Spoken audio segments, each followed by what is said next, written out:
Përshëndetje të dashur shikues, jeni prapë sërish me mua dhe avokat Alban Arife. Sot do flasim për kompenzimin e dëmit në rast të aksidentit. Faleminderit, dhe nga ona juaj. Cilat janë veprimet që duhet të ndërmarrë një i dëmtuar menjëherë pas aksidentit? Çdo person i cili është i përfshirë në një aksident dhe është i lënduar, veprimin e parë i cili duhet të ndërmerrë është që të lajmërojë policinë që të vinë në vendin e ngjarjes, nëse ka persona të lënduar apo që kanë shqetësime shëndetësore, atëherë i njëjti duhet që të lajmërojë edhe emergjencën që të vinë në vendin e ngjarjes dhe gjithashtu të gjithë personat e lënduar në një aksident ose të cilët janë të përfshirë në një aksident dhe kanë lëndime apo janë të shqetësuar, atëherë të njëjti duhet që me çdo kusht të kërkojnë që të përfshihen në raportin e aksidentit i cili përpilohet nga ana e policisë së Kosovës. Si bëhet vlerësimi i gjendjes shëndetësore të lënduarve në aksidente? Vlerësimi i gjendjes shëndetësore është një veprim shumë i rëndësishëm për të përcaktuar të drejtën e kompenzimit të dëmit si dhe lartësinë e tij. Vlerësimi i gjendjes shëndetësore bëhet nga mjek të fushës përkatëse, po ashtu edhe nga mjek ekspert, të cilat kanë për qëllim dhe përcaktojnë zvoglimin e aktivitetit jetësor, zvoglimin e aktivitetit për punë të përkohshëm apo edhe të përhershëm, gjithashtu shkallën e intensitetit të dhimbjeve fizike, të frikës, po ashtu edhe për shpenzimet të cilat shkojnë për medikamente dhe kontrollat mjekësore, dhimbjet shpirtërore dhe gjithashtu edhe nga mjekët mund të kërkojnë edhe ekzaminime shtesë nga mjek të fushave përkatëse të cilët janë nga pjesa e ortopedisë, urologjisë, psikiatrisë, psikologjisë, si dhe fusha tjera që të ekzaminimi mjekësor të jetë sa më i saktë. Prandaj është shumë e rëndësishme që ky ekzaminim të bëhet nga mjeku dhe për të pasur të drejtën e kompenzimit të dëmit si dhe lartësinë e dëmit. Kemi edhe raste tjera të cilat bëhen ekzaminime mjekësore, siç është e drejta për ushqim të përforcuar dhe drejta tjera të cilat mund të mirren sipas mjekëve përkatës. Kush ka të drejtë për kompenzim pas një aksidenti? Të gjithë personat të cilët janë të përfshirë në një aksident, pavarësisht a është këndësor, biciklist, shofer, pasagjer, si gjithashtu edhe personat e tjerë të cilët e humbin përgjegjësin familjar të tyre, kanë të drejtën për mbajtje në ushqimi, mbajtje, shkollim dhe të tjera, po ashtu edhe personat e tjerë deri në moshën 18 vjeçare dhe gjithashtu edhe të personat deri në moshën 24 vjeçare kur janë duke vijuar shkollimin e tyre, atëherë kanë të drejtën në mbajtje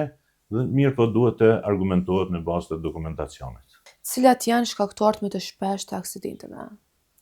Duke shpresuar që të kemi sa më pak aksidente në Kosovë, si shkaktarë të shpeshtë të aksidenteve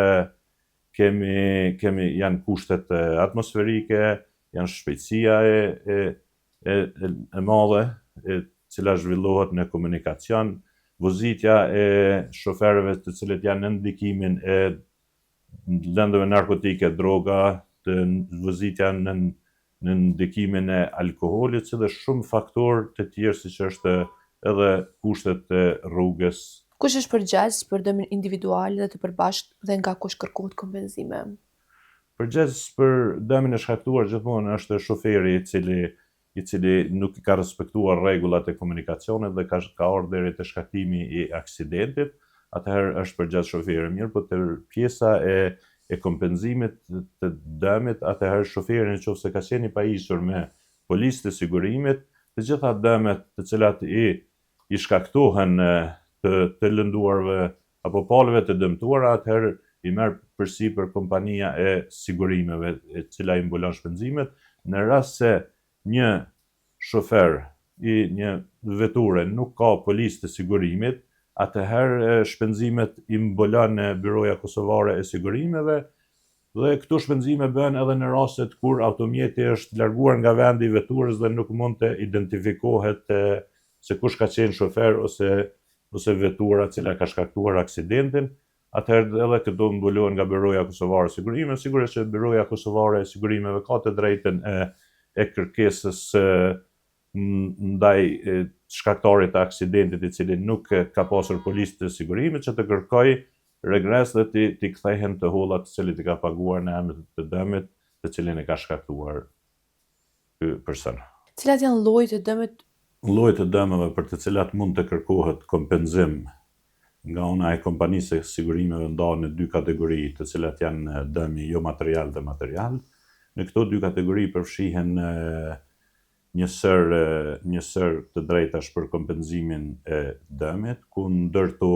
janë edhe e drejta për të kërkuar kompenzimin e dëmit për dhimbje shpirtërore për paaftësinë për dhimbje shpirtërore për shkak të humbjes së një antari të familjes, po ashtu kjo e drejtë ju takon ju të familjarëve të ngushtë, si është prindrit, vëllezërve dhe motrave, po ashtu edhe fëmijëve.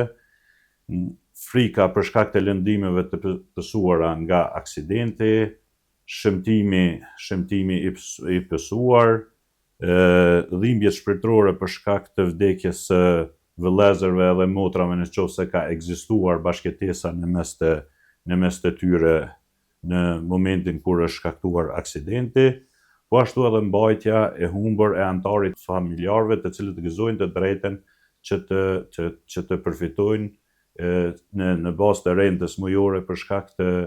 përgjegjësit familjar i cili ka vdekur, atëherë familjarët e tij kanë të drejtë që të kërkojnë kompenzimin e dëmit dhe mbajtjes së tyre. Ka edhe shumë kategori të tjera të cilat përfshihen këtu, siç janë edhe shpenzimet e bëra për mjekim dhe rehabilitim, po ashtu edhe dëmet të cilat janë shkaktuar në pasuri, ku përfshihen edhe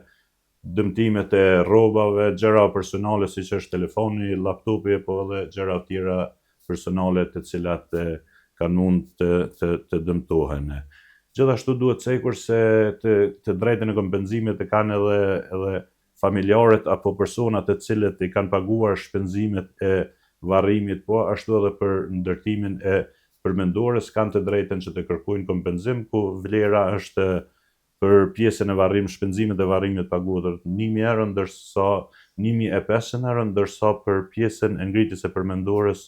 është vlera 1.000 euro. Këto janë disa nga kategoritë të cilat mund të përfitojnë, mirë po ka edhe shumë kategori të tjera të cilat janë të parapara edhe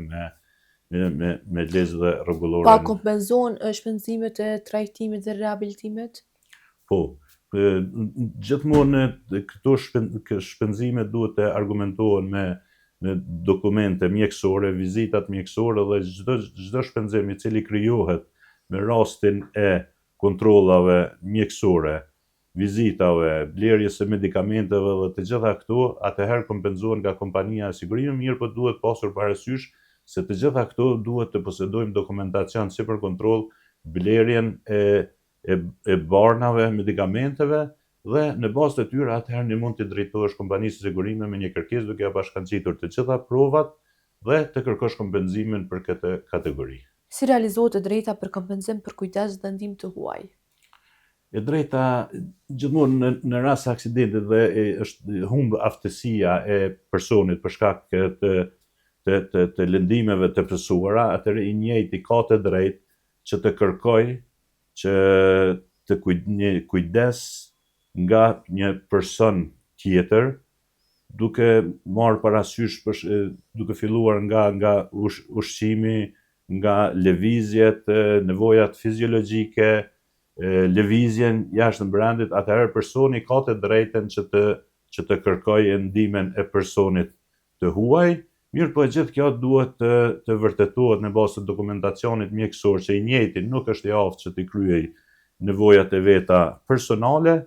dhe në bazë të kategorisë së lëndimeve ose të cilat i ka pësuar, atëherë mund të caktohet edhe një kujdestar i përkohshëm, i përhershëm apo në një kohë të caktuar për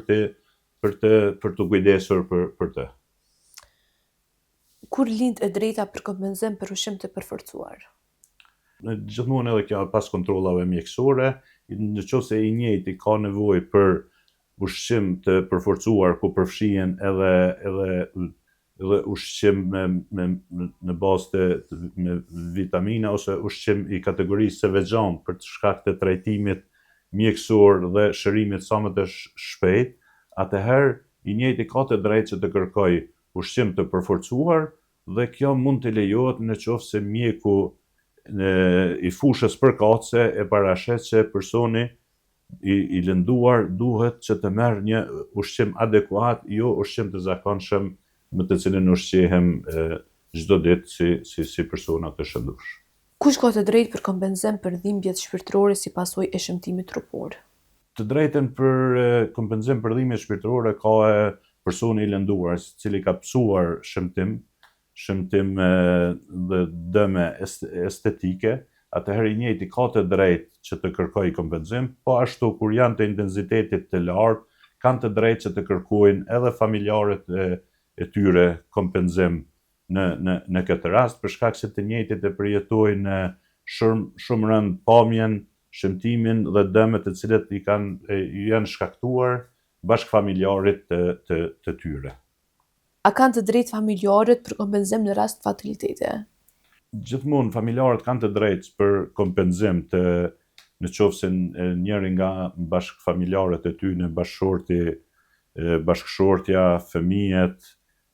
kanë të drejtë që të kërkojnë kompenzim në rast të vdekjes së njërit nga anëtarët e familjes, duke marrë parasysh se ky kompenzim sado të jetë nuk mund të mbuloj dhimbjet shpirtërore, dhimbjet psiqike dhe të gjitha me një mbulim e kompenzim dëmi sado i lartë që të jetë. Mirë po kanë të drejtë, prindërit dhe fëmijët kanë të drejtë që të kërkojnë kompenzim, që llogaritet si kompenzim për dhimbje shpirtërore, ndërsa vëllezërit dhe motrat kanë të drejtë kompenzimi nëse ekzistojnë në bashkësi familjare, mirë po të kompenzimit të rastit të vëllezërve dhe motrave është i përgjysmuar sa i përket rrethit të familjes së ngushtë, po ashtu këtë të drejtë e gëzojnë edhe prindërit e fëmijëve. Pas aprovimit të kërkesës për kompenzim dëmi nga kompania e sigurimeve, është më mirë të pranohet oferta e kompanisë apo të vazhdohet procedura gjyqësore? Varësisht prej ofertës së kompanisë, nëse e njëjta ofertë mbulon të gjitha shpenzimet të cilat janë kërkuar dhe është korrekte, atëherë mund të pranohet edhe oferta e kompanisë së sigurimeve. Mirë po nëse oferta e kompanisë së sigurimeve është e mangët, nuk i mbulon të gjitha kërkesat të cilat janë parashtruar përmes kërkesës në kompaninë e sigurimeve, atëherë është më mirë që të vazhdohet përmes procedurës gjyqësore dhe të kërkohet kompenzimi i dëmit i plot, ashtu siç edhe i takon në bazë të legjislacionit vendor. Zotëri avokat, faleminderit që gjete kohë për më na i dhënë këto informacione dhe besoj që publiku t'i ka hyrë në punë sa i përket kësaj teme. Faleminderit edhe nga ana juaj, besoj që ka qenë një temë domosdoshme që është në interes të publikut. Miq të dashur, kjo është e tëra, shihemi javën tjetër.